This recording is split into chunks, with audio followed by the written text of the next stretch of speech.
Alhamdulillah. Dito na po kami sa Barangay Ili.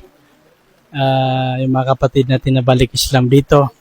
Dito sa Barangay Ili, La Libertad, Negros Oriental. Alhamdulillah. Assalamualaikum. Waalaikumsalam. Masya-Allah. Ayun karon sige ra gud kita nimo sa social media. Alhamdulillah. Karon nagkita na gid ta. Masjid Rahman, no? Oo, pero Masjid actually Rahman. simbahan ni siya sa una. Simbahan ni siya una. Oo. Masya-Allah. Simbahan ni siya. Yan yung mga kapatid. Muslim public. Pag-decide Dating, sa papa nga maging sa ako. Diretso na ang mga member namo isunod pud sila. Alhamdulillah.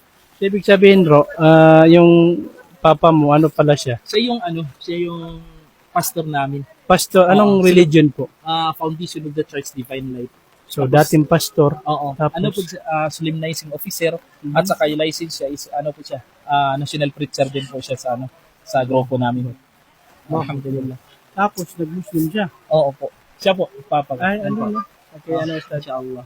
Mashallah. So, tapos, dati itong simbahan dati, yung mga membro niya, dati, nung Kristiyano pa siya,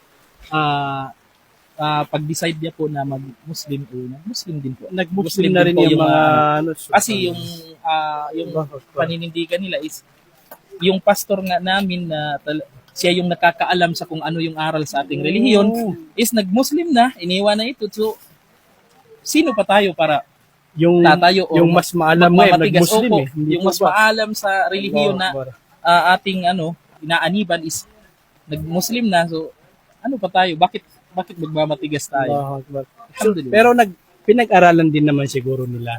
Opo, Bagay, alhamdulillah. alhamdulillah. Kasi opo, mahaba-haba pa pong kasi inshallah pwede nating pag-usapan yan Inshallah. habang nagkakape, inshallah. Inshallah, Ngayon, inshallah. muna tayo kasi hinihintay namin kayo para sa Muslim. Jumu'ah ngayon. Opo, opo. Yung mga kapatid, mashallah. Yes. Sige, nandun po yung